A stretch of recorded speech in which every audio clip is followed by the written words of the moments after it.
The security officer's hand closed on Addy Bankole's arm, and the young policeman drew her wrists behind her back, and the scratched dive slate she had been holding went out of her fingers and skated across the wet quarantine floor under a bench, and the pencil on its lanyard rattled away into a drain. She was 38, barefoot, in a black wetsuit peeled to the waist over a soaked rash vest, salt-dried white at her temples, and she did not pull away. The room was hard white tile, stainless tanks, hoses. By the door, Roland Vesse, the man who had called the police, folded his arms and let one corner of his mouth go up. He had taken one look at a black woman dripping on his quarantine floor and decided she cleaned the tanks. What he did not know was that 12 meters away, framed on the wall by the public entrance because the law says it has to be, hung the license that let that building keep a single living animal, and the responsible person named on it was her. Before we find out who the woman in the handcuffs really was, tell me in the comments where you're watching from today. Please leave a like, subscribe to the channel, and let's dive back into the story. Addy Bankole went to sea at 19 as a fisheries observer, which is a job almost nobody has heard of, and which is, for the purposes of this story, the only qualification that mattered. An observer is the person a government puts on a commercial fishing boat to write down what actually comes up in the net. You are not crew, you do not fish, you do not get a share, and nobody wants you there. You live in a bunk for 6 weeks with 11 men who would rather you did not exist, and your entire job is to count what the boat would prefer not to be counted. The undersized fish, the wrong species, the turtle, the shark that nobody logged. She did 9 years of that. 9 years of standing at a sorting belt in the rain at 4 in the morning with a clipboard, looking at hundreds of thousands of animals, one at a time. Nobody in the world sees more sea life at close range than an observer. Not a diver, not a scientist, not an aquarist. An observer sees the whole net. And the man who trained her, an ex-skipper turned observer coordinator named Halloran, gave her a sentence in her first week that she has repeated in a lecture theater about 40 times since. An animal cannot lie to you about where it grew up, Halloran said. It has the whole story written on it. Only the paperwork lies. She came ashore at 28 with a doctorate half finished and a reputation as somebody who could look at a dead fish on a belt and tell you which fishery it came out of. She finished the doctorate. She went into public aquariums, which is a small and gossipy world, and she went up through it fast, and at 36, she was appointed director of Tidewater, which made her the youngest person and the first black person to run that building in its 51 years. The press liked that story a great deal for about a fortnight. She hated every minute of it and said so, once in an interview, in a sentence her board still winces about. I would rather be the 40th than the first, because the 40th means it stopped being remarkable. 2 things she kept from all of it, and both matter this morning. The first is the license. A public aquarium cannot hold a single living animal without one. It is issued to the institution, and it names a responsible person by name, a human being who is personally accountable for every creature in the building. A copy has to be displayed where the public can see it. Tidewater's hangs in a plain frame on the wall by the ticket desk, and about 2,000 people a day walk past it, and none of them read it, because it is a piece of paper on a wall. The second is a habit that her commercial director had described in a meeting 11 weeks earlier as an optics problem. Every working morning before the building opens, Addy Bankole puts on a wetsuit and gets in the water. She does the 8 o'clock dive in the main ocean tank with the dive team, and then she walks the back of house wet, in the suit, with a slate, and looks at every animal that is not on display. The quarantine tanks, the hospital tanks, the new arrivals. Her head of aquarists thinks this is completely normal. Her board thinks it is charming. Roland Vesse thought it was a woman refusing to look like a director. And he was, in a way, he would never have admitted out loud, correct. She has explained it exactly once to a room of new hires, and it took her 9 words. You cannot manage animals from a photograph of them. The morning this happened was the morning before the opening of a new gallery, which is the single most stressful day in the life of any public aquarium, and Tidewater's new gallery was the reason Roland Vesey had been hired. He was 52. He had come from theme parks 10 months earlier, brought in by a board that had watched 3 flat years of visitor numbers, and he was, at a specific thing, extremely good. He could build an attraction and fill it. He had never kept an animal alive in his life. That was not a moral failing, and Addy never once held it against him. What she held against him later was that he did not know that he could not tell the difference, which is a different condition entirely, and a far more dangerous one in a building full of living things. She came out of the water at 25 past 8, went through the wet corridor with her fins over her shoulder, hung them up, and started her round. She walked the back of house the way she has walked it for 9 years, which is not the way a director walks a building. Directors walk the front. Addy walked the plant. There was a hose run across the main quarantine corridor, with no bridge over it, at ankle height, on a wet tiled floor where people carry buckets of water. A lid on the number 4 holding tank was sitting loose with the clips not turned, on a tank containing an animal that can and will get out of an unclipped tank. A water test kit on the bench had reagent bottles 2 months past their date, which means every reading taken with them for 2 months is a number somebody wrote down and nobody knows. And the quarantine door itself, the one door in that building whose entire job is to be shut, was propped open 4 inches with a plastic wedge. None of that was a catastrophe. All of it was the ordinary quiet evidence of a place being run by people who were flat out on the week before an opening. She wrote all 4 on the slate and kept going. At the row of round blue tanks, a very young man in waders was siphoning detritus off the bottom of a quarantine tub, and he straightened up and said, "Morning, ma'am," to a stranger in a dripping wetsuit, and he said it like he meant it. "Morning," Addy said.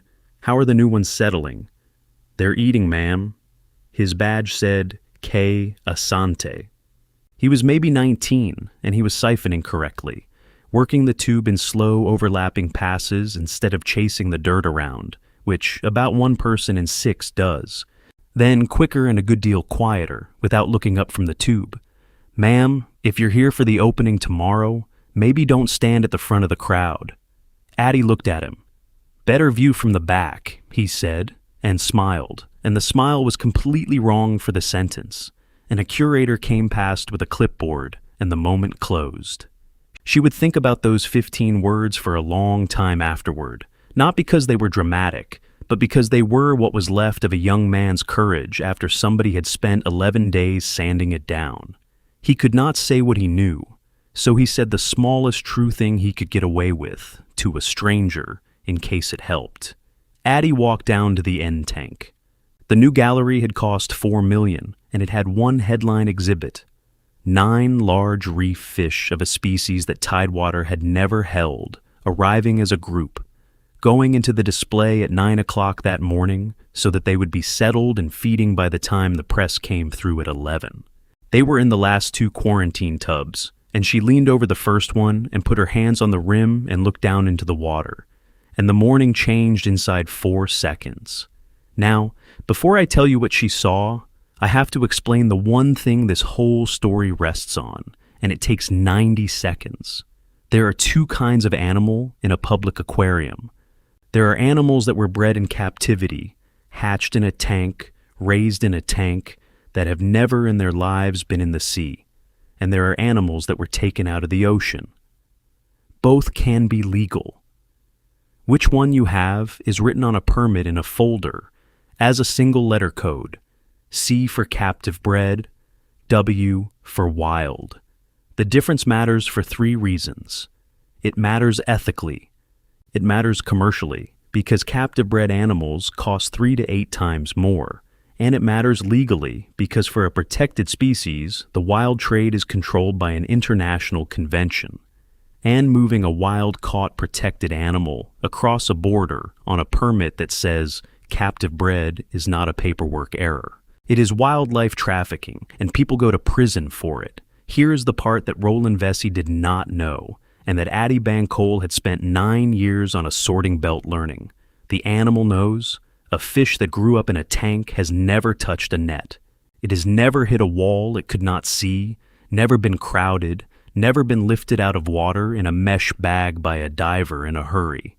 Never spent 9 hours in a holding pen on a boat with 40 others. A wild-caught animal has done all of that, and it writes it down on itself, permanently, in a way no document can contradict. Addy looked into that tub and read it like a page. The first fish had a worn rostrum. The hard leading edge of its snout was rubbed flat and pale, scarred and slightly asymmetrical, the signature of an animal that has spent time pushing against a net or a holding pen wall, over and over, trying to get out. Tank-raised fish do that against acrylic, and it wears differently, smoothly, evenly. This was rough and one-sided. The second thing was the fins. 3 of the 9 had the tips of the trailing edges of their pectoral fins missing, not torn, not diseased, but abraded away in a straight line, which is what mesh does. And one of them had a mark she has photographed maybe 200 times in her life and could pick out of a crowd of 1,000. A faint pale band running diagonally across the flank. A healed compression line where a body had been pressed against nettings under the weight of other bodies. The third thing took her a lot longer to say out loud than the first 2, because it was the one that could not be argued with.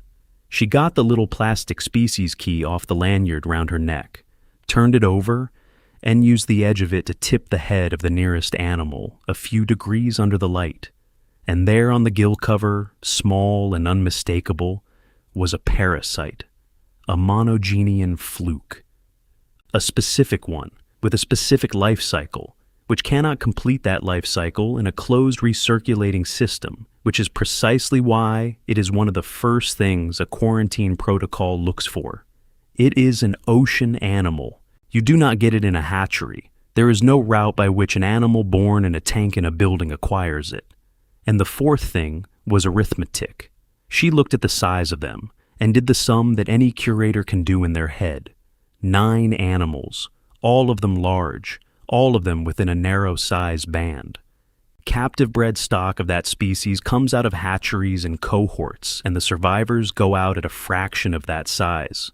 To have 9 at that size, all matched from a captive program, you would need a facility that does not exist. Addy Bankole stood in her own quarantine room, dripping salt water onto the tile, and understood that 9 wild-caught animals were about to go into a display tank in front of 100 school children under a label that said, "Bred in captivity." She walked 11 steps to the bench and opened the acquisition folder. The certificate was there. It was beautiful, sealed, signed, properly formatted, and it said, in the box that matters, source code C. She read the permit number twice, and then a third time, and then she put the slate down on the bench because her hands had started. The import permit number on that certificate belonged to a different consignment. She knew because she had personally signed off the last 3 consignments that came through that supplier, and she has a memory for numbers that her staff finds slightly unnerving, and that number was from a shipment of something else entirely, from a different country, 4 months earlier. And under it, the hatch dates for all 9 animals were written in the same hand, in the same ink, in one sitting, 9 dates typed to look like a spread and written to look like a record. She checked the clock over the door. It was 20 to 9. The transfer to the display tank was booked for 9. The press call was at 11. 340 school children were booked in for the morning. She photographed the worn rostrum, the abraded fin edges, the healed net line on the flank, the fluke on the gill cover with the species key beside it for scale, the certificate open at the source code, the permit number, the 9 hatch dates in a single hand, and the delivery note with the supplier's name and the date on it. She was not being dramatic. She had spent 9 years watching what happens to inconvenient records on boats, and she knew that the hour after you find something like this is the hour in which 9 animals go into 190,000 liters of water with 400 other fish and stop being a consignment at all, and that the only defense against that is a picture with a timestamp. Then she went to find whoever could stop the transfer, because you do not stop a transfer from a quarantine room. That was where Roland Vesey found her.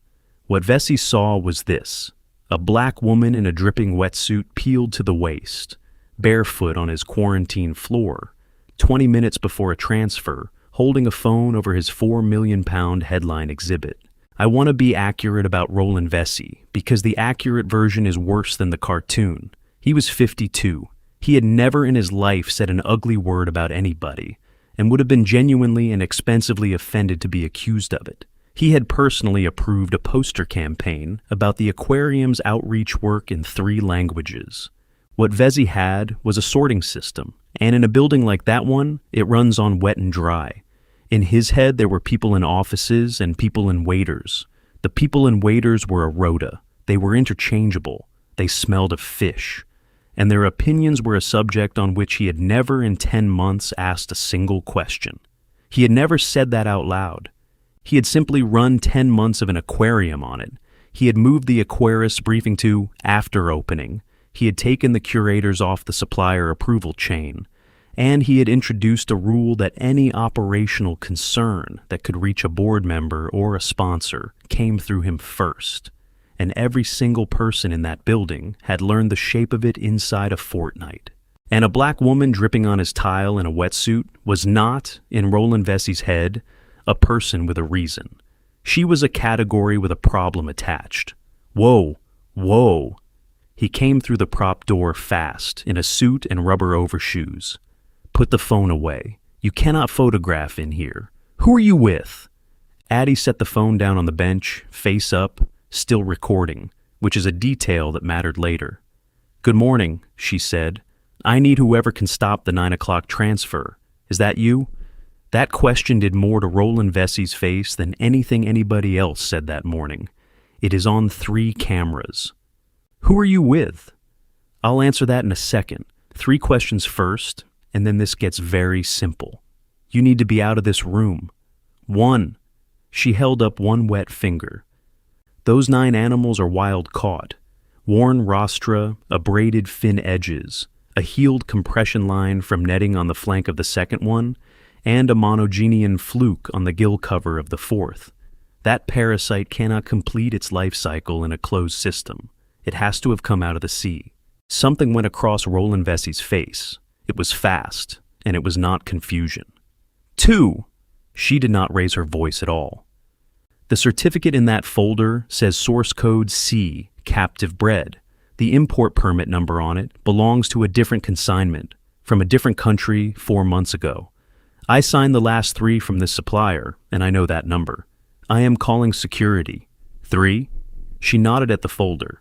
All 9 hatch dates are written in the same hand in the same ink in one sitting. So my 3rd question is, can we hold the transfer, keep those animals exactly where they are, and get the wildlife inspector here this morning? That is it. That is all I want. And there is the fork in the road, 4 seconds wide. Vesey could have said, show me. 2 words. He could have leaned over a tub and looked at a fish for 10 seconds. The gallery would have opened a week late. A press call would have been canceled, and a sponsor would have been annoyed, and Roland Vesey would still have a career.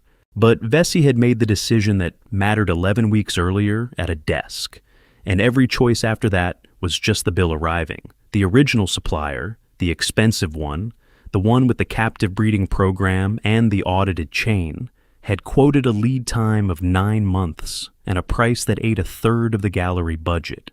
A broker called Dario Pell had quoted 6 weeks and 1/5 of the money and had produced paperwork, and Vesey had taken the paperwork to his curator and asked her to process it, and when she raised the lead time as impossible, he had said the sentence that a wildlife investigator read out loud 11 weeks later. I don't need to know how he does it. I need the animals in the tank for the 14th. And now, a woman in a wetsuit was standing in his quarantine room saying out loud, in front of a trainee and a curator, the exact 3 sentences Roland Vesey had spent 11 weeks making sure nobody said out loud. So he did what frightened men do. He stopped talking about the animals and started talking about the woman. Okay, no. His voice came up and got the shine on it, the performing voice, aimed past her at everyone in earshot. You are in a restricted biosecure area, dripping, with no visible pass, photographing a £4 million exhibit and our commercial documentation, the day before we open. Do you have any idea how that looks? Do you know what people do with photographs like that? That's fair, Addy said. You don't know who I am, so let me show you. There is a card case in the dry box on that shelf with my driver's license in it and a license card with my name on it. There is also a framed license on the wall by the ticket desk, 12 meters from where you are standing, with the same name on it because the law says it has to be there. Either one ends this in 10 seconds. Let me get the case. She started to reach toward the shelf. Do not reach for anything. I want security in quarantine now. The security officer came through the prop door at a fast walk, a tired man in his 50s with a radio, and Vesey said, "This woman is being escorted out." And the officer said, "Ma'am, if you'll come with me," and put out a hand. And Addy Bankole said, quite pleasantly, "No, thank you." That was all she said. She did not raise her voice, she did not step back, and a barefoot woman standing on wet tile did not make one sudden movement. She simply declined to be walked out of a room full of animals she is personally, legally accountable for, before somebody looked into a tub. And that mild refusal is the hinge the whole morning turns on, because it moved her, in Vesey's head, from a nuisance into a threat, and men like Vesey have a phone number for threats. Quick thing before we go on. If you have ever been the person who was right and got treated like the problem for being right, do me a favor and hit like and subscribe, because the next few minutes of this are hard and I want you here for what comes after them. Vesey stepped out into the corridor and dialed. "Yes, I need an officer at Tidewater Aquarium, staff entrance. I have an unauthorized female in a restricted biosecure area, photographing our animals and our commercial paperwork. She won't identify herself, and she is refusing to leave. Black female, 30s, wetsuit, she's barefoot, she has a phone and some kind of slate. No, she is not staff. I have never seen her before. We open a new gallery tomorrow, and we have press in this building at 11, so, yes, that is exactly my concern. Thank you." He hung up and looked at Addy with the settled expression of a man who has successfully handed a question to somebody else. And Addy Bankole, who had counted turtles out of a net at 4 a.m. at 19, stood barefoot on her own quarantine tile and understood that the building was going to fail the test, and that she was going to let it all the way to the bottom. Because Addy was not the first person in that building to say those sentences.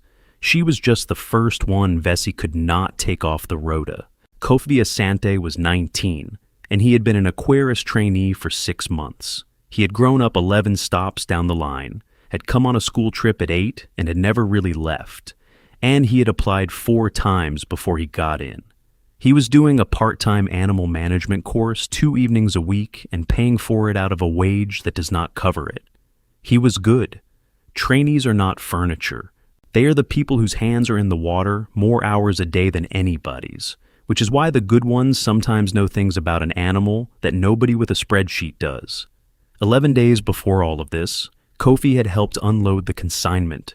He was the one who netted them out of the transport bags into the quarantine tubs, which means he had each of those 9 animals in his hands for about 40 seconds.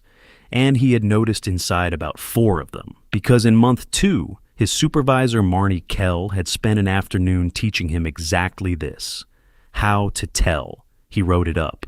He did it properly on the aquarium's own animal record system, to the curator and to the commercial director, in careful plain sentences. Date, consignment, observed abraded pectoral fin margins on 3 specimens, worn rostrum on 2, a healed lateral compression mark on 1, request confirmation of source, and he signed it. Nothing happened.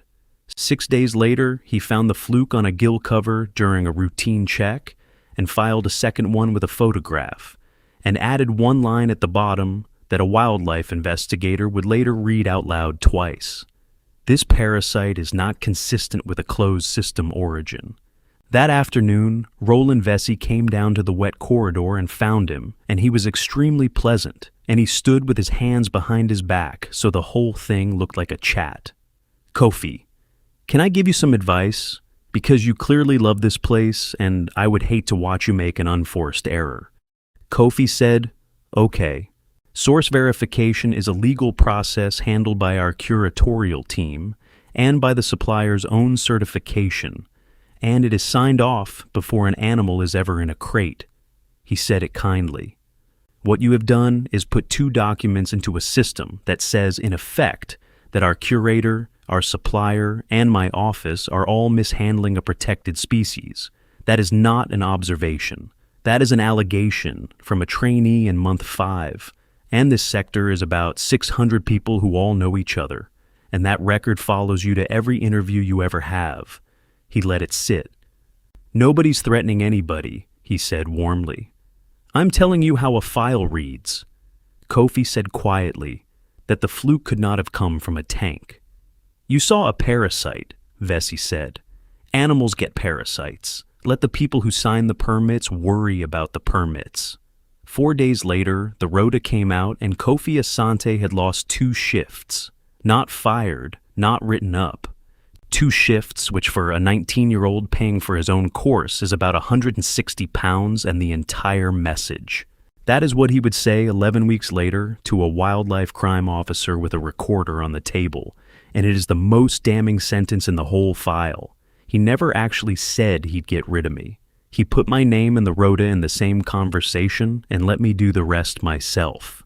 And Yusra Demir had gone through her own version, and it is worth 2 minutes, because Yusra was not a monster either. She was 44, the curator of the collection, 8 years at Tidewater, and she was the person who had processed the acquisition and signed the receiving record. She has never denied it. She has said publicly that she signed it. What Vesey had said to her, pleasantly in her own office, was that the broker's certification was formally in order, that questioning a sealed certificate from a licensed exporter was not her job, that the gallery had a fixed opening date with a sponsor's name on it and $4 million already spent, and that if she wanted to open the whole supplier question, then she should understand that the alternative was explaining a 9-month delay to a board that had already been told the date.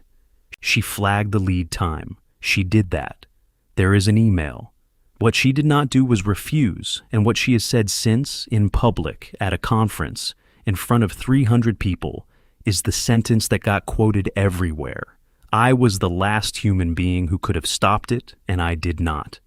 And the reason was that I was tired and I wanted to be liked. That is what an institutional failure actually looks like.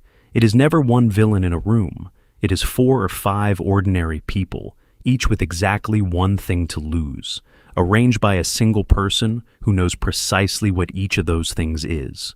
So, when Roland Vesey hung up the phone in that corridor, Kofi Asante was standing 11 feet away with a siphon tube still running in his hands, watching a stranger get punished for saying out loud the sentences he had been punished for twice in writing. "Mr. Vesey." His voice came out thin, and he pushed it through anyway. "Sir, she's right.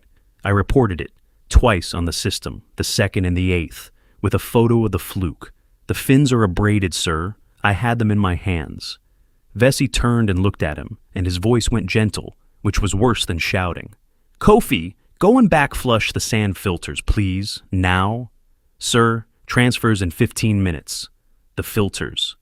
And Kofi Asante, 19 years old, 6 months in, 2 evenings a week at a course he pays for himself, turned to go, because that is what almost all of us do, and anybody who tells you different has never had a man in a suit stand behind them and explain their own file to them. He got 5 steps. Then he stopped and stood on the wet tile with his back to the room and did not go to the filters.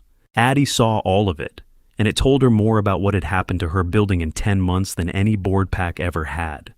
People always stop me here and ask it a little angrily, which is fair. Why did she not just say it? 4 words. I run this aquarium. Vesey goes the color of the tile, the phone call gets walked back, the transfer gets held, and everybody goes home. Why would a 38-year-old director stand barefoot on her own floor and let this happen? Addy asked herself that too, and the answer has 3 parts, and she gave all 3 of them to a wildlife crime hearing 5 months later. The first was the animals. If she said the 4 words then The next 10 minutes would be about her. Vesey would fall over himself, and the apology would be the last honest thing said in that building for a month. And at some point that morning, or that afternoon, or on Thursday, 9 animals would go into 190,000 liters of water containing 400 other fish. And the second they do, they stop being a consignment. You cannot recall them. You cannot identify which 9 they are without draining a display. The evidence swims away and mixes permanently, and after that it is a certificate against a memory. She had spent 9 years watching how fast an inconvenient animal disappears over the side of a boat. Directors get told what happened. Strangers get shown. The second was the boy with the siphon. She did not yet know Kofi had reported it twice. She only knew that a 19-year-old had told a stranger not to stand at the front of the crowd, and had then taken 5 steps toward the filters and stopped. She knew that shape. She had been that shape at 19 on a sorting belt, writing down a shark that the mate had told her not to write down. And she knew that if this ended with a name and a title, the lesson for every trainee in that building would be that telling the truth about an animal is safe only when the director happens to be standing next to you when you do it. That is not a lesson. That is a lottery ticket. And the third part, she has only said once, and it was to Marnie Kell in a car park at 11 at night. 2 years earlier, at her own appointment announcement, she had stood in the atrium in a good jacket and heard a trustee's wife ask another trustee's wife, not quietly enough, whether the new one was the diversity appointment. She had smiled at a photographer for another 40 minutes. She had never mentioned it to a single human being, and she had spent 2 years being, in her own words, unbelievably good at the job, partly for the reason everybody has, and partly for one that nobody should ever have to have. She was 38. She was standing in the middle of the answer. She was going to hear all of it. "I'll wait here," she told the security officer. "I'm not going anywhere." They waited 6 minutes. Nobody spoke. A pump hummed. Water ran. And 30 meters away, behind the false wall at the back of the new gallery, a 61-year-old woman finished checking a feed rota and picked up a landing net to bring it back to the wet corridor, which is a completely unremarkable thing to do, and which mattered more than anything else that happened that morning. The officer came in the staff door at 11 minutes to 9. Marek Sobol was 24, 2 years on, working an approved detail in the district. He was not a cruel man. If you had asked him, he would have said with total sincerity that he treated everybody the same, and he would have believed it. What he had never been given in 2 years was 10 uninterrupted minutes of training on the most dangerous thing an officer does, which is walk into a place with no idea what happened and immediately decide, from clothing and posture and who talks first, which of 2 people is the complainant and which is the suspect. He had about 6 seconds and 2 human beings. One of them was in a suit with a lanyard and rubber overshoes, walking toward him with his hand out and his story already loaded. The other was a barefoot woman, dripping in a half-peeled wetsuit, saying nothing. Everything that followed came out of those 6 seconds. The rest was paperwork. "Officer, thanks for coming down. Roland Vesey, I'm the commercial director." Handshake, then the small step to the side, so that the 2 of them were looking at Addy together, which is a thing people do without knowing they do it, and which has decided more cases than evidence ever has. This woman is in a restricted biosecure area with no pass, photographing our animals and our commercial documentation the day before we open a £4 million gallery. She won't say who she's with, and she's refused to leave twice. Sobol looked at Addy. "Ma'am, is that accurate?" "Most of it," Addy said. "I am in this room because I am in this room every morning at 8:30. I photographed those 9 animals because they are wild caught and their certificate says captive bred. And I photographed the certificate because the permit number on it belongs to a different consignment.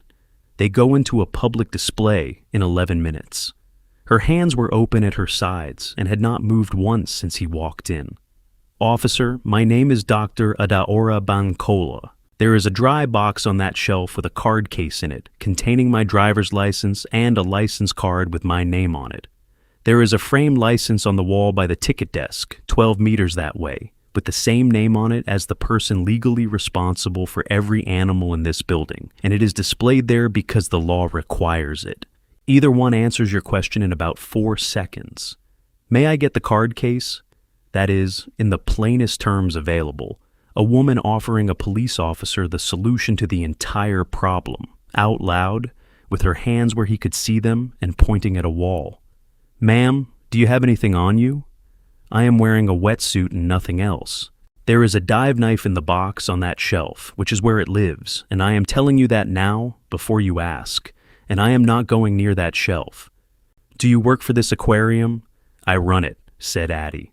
And behind Sauble's shoulder, Roland Vesey let out a short breath through his nose and shook his head slowly with his eyebrows up, doing the small, silent pantomime of a reasonable man listening to something absurd. He did not have to say one word. He had a suit and a lanyard and 4 million pounds of new gallery behind him, and the sorting had already happened, and from that moment on, every sentence out of Addy Bankole's mouth was going to be processed as an excuse rather than as information.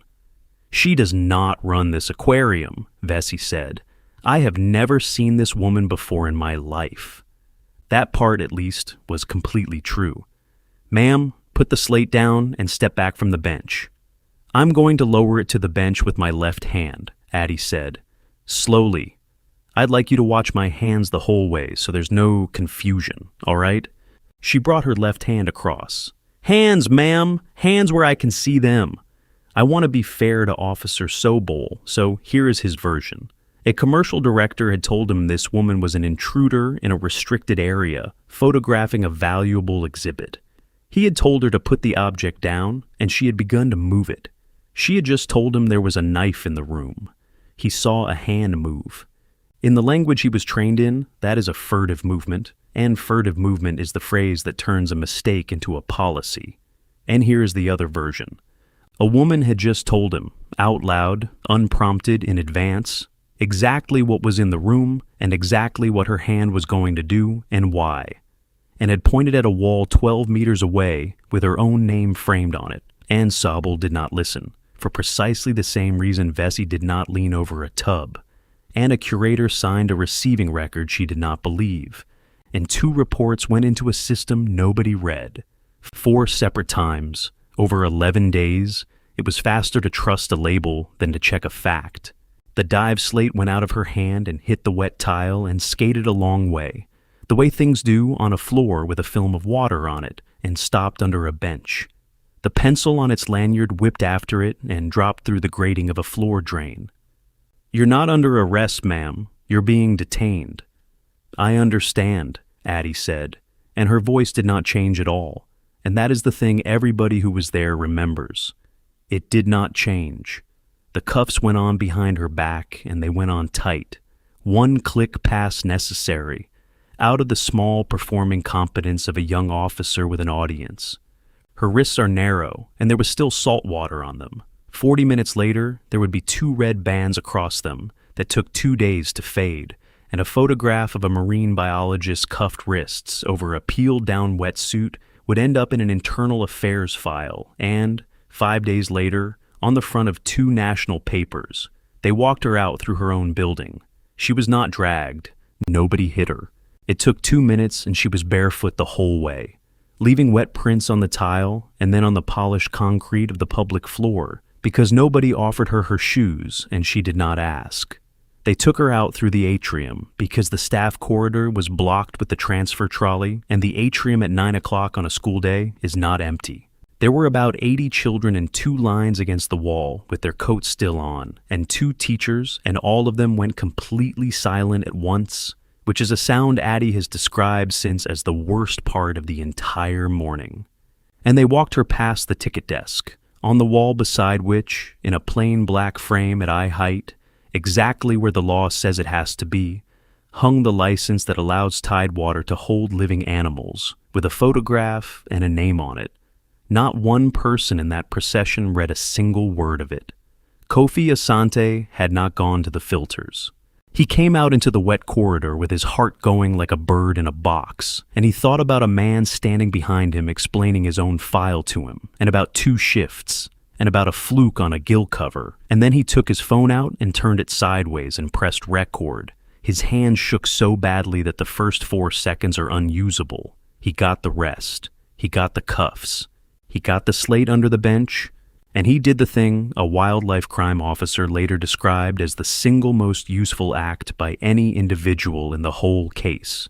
Before he followed them out, he turned round and held the camera steady over the quarantine tub for 11 seconds, close, with the light on the water, so that the abraded fins and the worn rostrum of 2 of those animals are on a time-stamped file in that tub at 8:51 in the morning. Then he followed and got the procession going past the framed license, close enough that the name reads on a phone screen, which is the frame that went round the world. As they came level with him, Addy turned her head, found him, looked straight into that camera for about a second, and gave him one small nod. Kofi said later that he did not know what it meant. He only knew it meant keep going. So he kept going. Hey, real quick, if you have ever stood there with your phone out, doing the math on whether the truth is worth 2 shifts you cannot afford to lose, tell me in the comments, because I would genuinely like to know how that went for you. And if you want to see what happens next, hit like and subscribe, because the next 4 minutes are the reason I wanted to tell you this one. Because at that exact moment, 30 meters away, a 61-year-old woman came round the end of the false wall with a landing net in her hand. Marnie Kell had been at Tidewater for 27 years and had run the aquarist team for 14. She was 61, small and square, and permanently damp to the elbows, with cropped gray hair and forearms like a rock climber's, and reading glasses she wore on a piece of string because she had lost 11 pairs in tanks. She had trained Addy Bankole, not at Tidewater, years earlier, on a 2-week secondment when Addy was a 29-year-old with a new doctorate and no tank skills at all, and Marnie had spent a fortnight teaching a very clever young woman how to hold a fish. When Addy was appointed director, Marnie had told her staff at the morning briefing in front of everybody that she had never once regretted a fortnight more usefully spent. She came round the end of the false wall with a landing net, looked down the atrium, and stopped. The net hit the floor. Hey! It came out of a 61-year-old woman at a volume that stopped 80 children mid-fidget. Take those off her. Take them off her right now. Ma'am, stay back. Do you know who that is? She was crossing the atrium fast, and she was not shouting at the officer. She had turned on Vesey. That is Dr. Bankole. She is the director of this aquarium. Roland, she is your boss. She has been your boss for 10 months. Her name is on the license on that wall behind you. The license that lets this building keep so much as a goldfish. Turn round and read it. Everybody looked at the wall. It was right there. A plain black frame at eye height beside the ticket desk. 3 paces from where a woman was standing barefoot in handcuffs. The second unit had come through the doors 90 seconds earlier, and Sergeant Vernon Slade had already been out of the car and walking, because 30 years teaches you to arrive slowly and look at the floor on your way in. He had come in past the ticket desk, and he had done the one thing nobody else in that building had done all morning. He had gone back for the paper. He came up the atrium with a scratch dive slate in one hand, still wet, and a card case in the other, opened. "Sobol," he said, "come here a minute." He did not make a speech. He held the case so that only the young officer could see it and moved his thumb down it. A driver's license. A license card issued to a named responsible person under the animal licensing regulations. And behind those, soft and split at the folds and older than the officer holding it, a laminated fisheries observer identity card from 2007 with a photograph of a 19-year-old on it in a survival suit. Then Sergeant Slade walked 3 paces to the wall, put his reading glasses on, and read the frame license out loud, slowly, name and number and expiry, so that his own body camera would get every syllable. Then he came back. "Responsible person on the license for this premises," he said.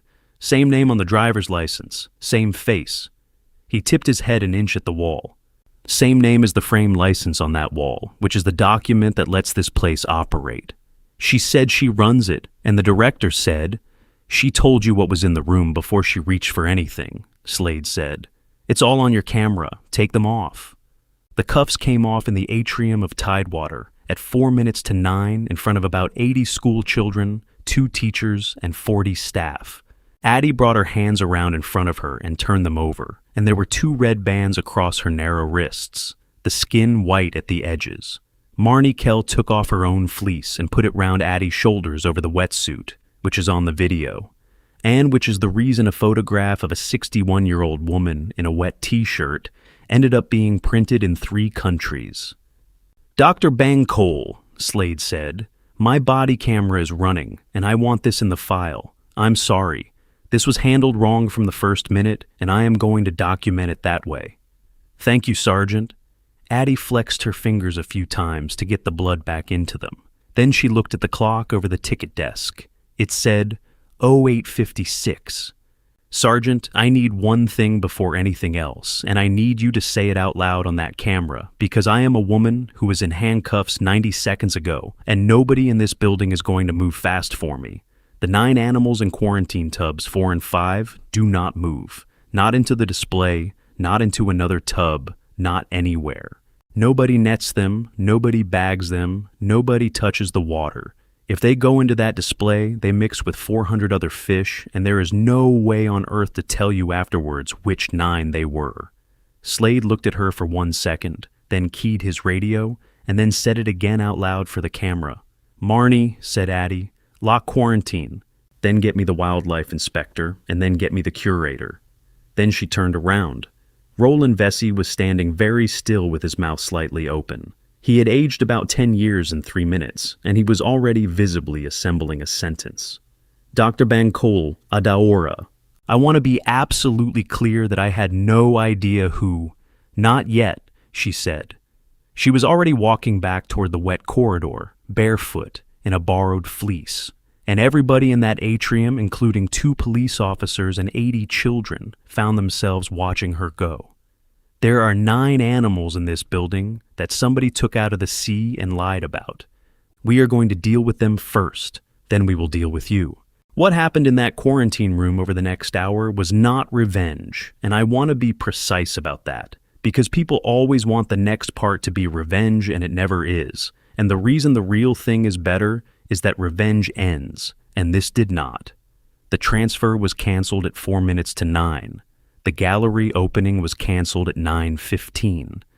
The press call was canceled at 9:20, and the press came anyway, which is the part Roland Vesey had spent 11 weeks avoiding, and which happened regardless, in the worst possible form, because that is generally how it works.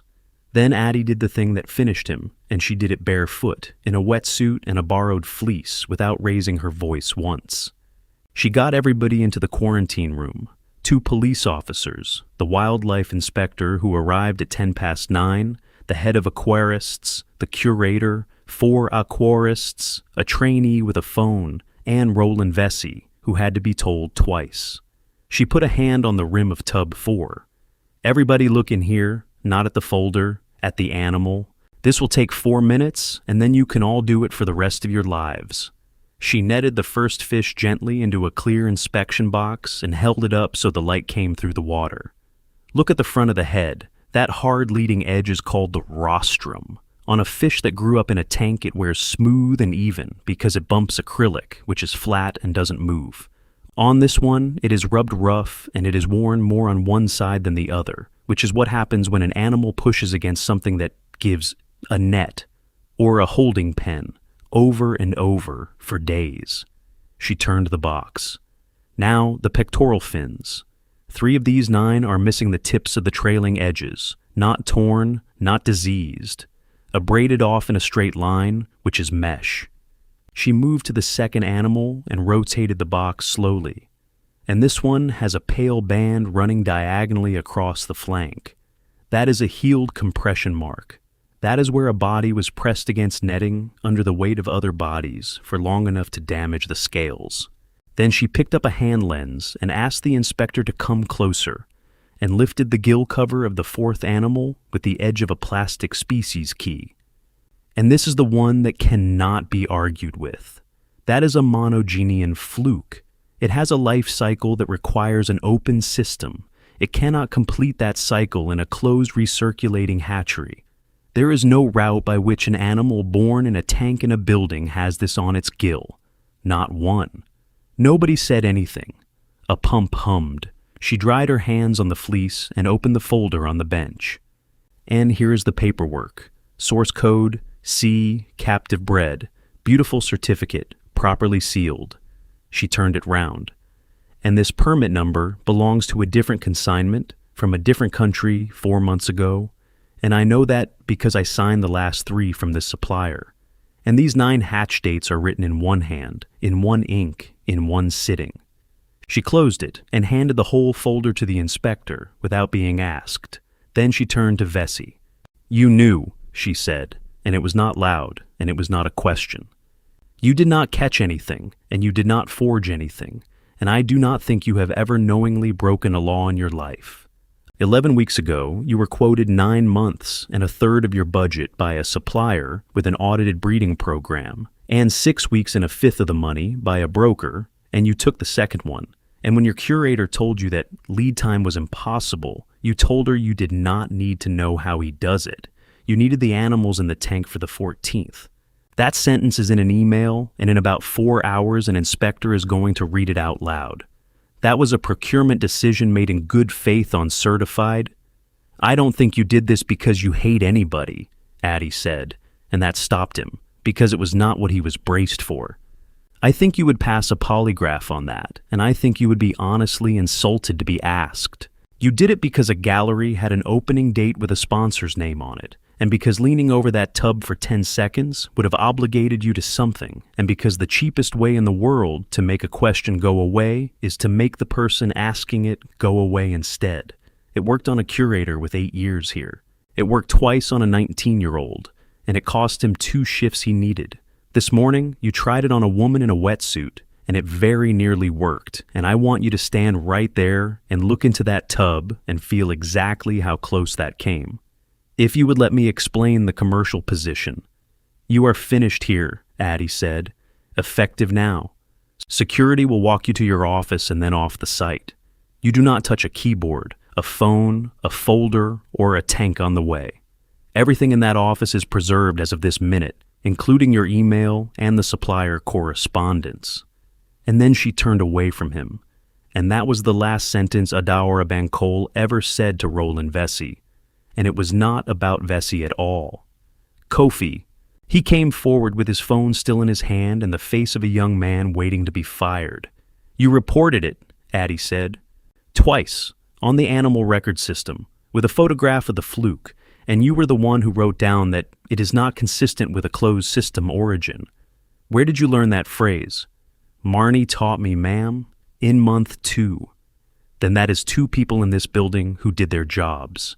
She put out her hand and he took it, and she did not let go straight away.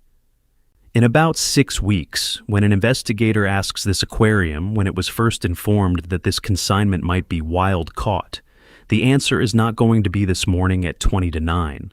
It is going to be the second in writing from a trainee in his 5th month. Everything that happens from here starts with your report. Then she looked at the tubs and at the clock and at 9 animals that had been in the sea 11 days ago. "Right," she said. "Nobody opens tomorrow. Marnie, I want a full quarantine hold and a treatment plan for that fluke by lunchtime. Yusra, you and I are going to go and write to the regulator ourselves, today, before anybody writes to us. And I am going to sign it, and then you and I are going to have a much longer conversation." The 9 animals were seized by the wildlife inspector that afternoon and held at the aquarium under her control, which is the outcome Addy had been fighting for from the second she looked into that tub, because a seized animal in a good facility is an animal that lives. The genetics came back in 19 days and the stable isotope work took 11 weeks. Both said the same thing: wild. Not one of the 9 had ever been in a hatchery, and the isotope signatures in their tissue put 6 of them in a specific stretch of ocean about 4,000 miles from the country named on the certificate. Inspector Fenella Watt's report contains the sentence that ended a career in one line. The source code recorded on the certificate is contradicted by the genetic, isotopic, morphological, and parasitological evidence, and by the observations recorded by an employee of the receiving institution 11 days before inspection. That last clause is Kofi Asante's report. A note typed on a Tuesday by a 19-year-old with wet hands is a named piece of evidence in a wildlife trafficking file. Dario Pell, the broker, is on charges in 2 jurisdictions. It turned out the 9 were part of a much larger movement of animals with the same signature. A real exporter's real permit number, reused again and again across consignments that never existed on paper. 4 other facilities in 3 countries have since found animals from the same route. Every one of them was found because Tidewater published what happened, in full, with photographs, 11 days after it happened, which is a thing institutions almost never do. Tidewater kept its license. That is not luck, and it is not a technicality. It kept it because it self-reported before anybody came asking, handed over the folder unprompted, and produced an internal report from a trainee that predated the inspection by 11 days. The regulator's decision notice says so explicitly. Addy has said more than once that the trainee's 2 paragraphs were worth more to that hearing than anything she said in it herself. 6 of the 9 went into a rehabilitation program and were released 10 months later into the stretch of water the isotopes had pointed at. 3 could not be released and are still at Tidewater in a tank in the new gallery, which opened 4 months late. There is a small panel beside that tank, at child height, that explains in about 90 words exactly what happened to them and why. Marnie Kell fought the board for that panel for a fortnight. It is the most photographed object in the building. Roland Vesey was dismissed for gross misconduct. He is named in the decision notice. Public aquariums are a sector of about 600 people who all know each other, and a commercial director named in a wildlife trafficking file does not get another building. He has not worked in one since. There is no prosecution against him personally, which disappoints a great many people and does not particularly disappoint Addy, who said that a man who has to explain 11 weeks of his life at every interview for the rest of his working life has already received a fairly complete sentence. Yusra Demir kept her job, which surprised a number of people, including Yusra. She gave the inspector everything, including the email in which she had flagged the impossible lead time and the meeting in which she had let it go, and she stood up at a sector conference 8 months later and said out loud to 300 colleagues that she was the last person who could have stopped it and did not, because she was tired and wanted to be liked. Addy was in the second row. She has said since that it was the single bravest thing she has ever watched a colleague do, and that a curator who will say that in public is worth 4 who never have to. Officer Marek Sobol was placed on administrative duty pending an internal affairs review. The body camera footage, the atrium cameras, Kofi's video, and 2 photographs of a 38-year-old woman's wrists all went into the file.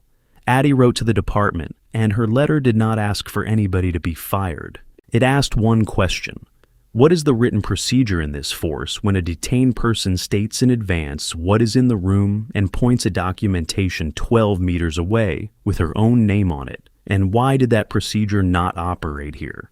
That question is now 4 hours of scenario training that Sobol himself helped write, which some people find unsatisfying, and which Addy considers the only genuinely useful thing to come out of the whole morning. Kofi Asante is an aquarist. The aquarium paid for the rest of his course, and he came off the trainee grade 8 months early. He works for Marnie Kell, who does not give compliments and who has been overheard describing him as having a good eye. The first thing he does with any new arrival, in front of anybody, is net it into a clear box and turn it in the light and look at the leading edge of the head, which slows the whole team down and which nobody is ever going to stop him doing. His 2 reports printed out are pinned up in the wet corridor. Somebody put them there as a joke. Nobody has taken them down. And there was one more thing, and Addy did it herself on a Wednesday. A month before all of this, Vesey had turned a school group away from the atrium in front of a queue because their booking reference could not be found on his tablet, loudly enough that the children heard, and their teacher had stood there holding a printed confirmation he did not look at. Her name was Coralie Njoku. She was 58, and she had been bringing a class to that building every year for 22 years. Addy found the booking in the system. It was there. It had always been there. Drove out to the school and sat in a staff room and apologized for 6 minutes without once explaining. That class came back on a Wednesday morning, and Addy took them behind the scenes herself, in a wetsuit, and let 11-year-olds put their hands in a touch pool and let one of them hold the clear inspection box. So here's the honest part, and it is uncomfortable, and I am not going to dress it up. Addy Bankole was saved by 4 coincidences. She happened to be the director. She happened to have her card case in a dry box on a shelf in that room. She happened to have a 19-year-old trainee brave enough to press record and clever enough to film the animals as well as the arrest. And a 61-year-old head of aquarists happened to come round a false wall with a landing net in the 1 minute of the one morning it mattered. Take away any one of those 4, and there is no video, no inspector, no seizure. There is a woman detained in a wetsuit, released with an apology nobody wrote down. 9 animals in a display tank by 9:30, mixed in with 400 others, unidentifiable forever. And a gallery opening on time to applause. Most people who get looked at the way Addy got looked at that morning do not have their name framed on the wall. Nobody comes round a corner with a landing net shouting it. They just get walked out barefoot past a queue of children, and nothing about it is ever written down anywhere at all. And the 2 failures in that building were the same failure. Nobody looked at the animal. Vesey never leaned over the tub. A certificate got trusted because it was sealed and beautiful. An officer did not read a license he was being offered, or an identical one framed 12 meters from his shoulder. Every one of them read a label instead, because a label is faster, and it is free, and it feels exactly like knowing.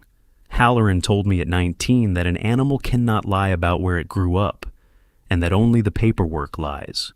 I have had 19 years to think about that, and here is where I have got to. The reason we believe paper is that paper is quick, and it is quiet, and it never makes us feel awkward. Looking takes 90 seconds, and it obligates you. That is the whole of it. That is why 9 fish nearly went into a tank, and why a woman ended up barefoot in handcuffs in her own building on the same morning. One habit running in 2 directions at once. So, let me ask you something.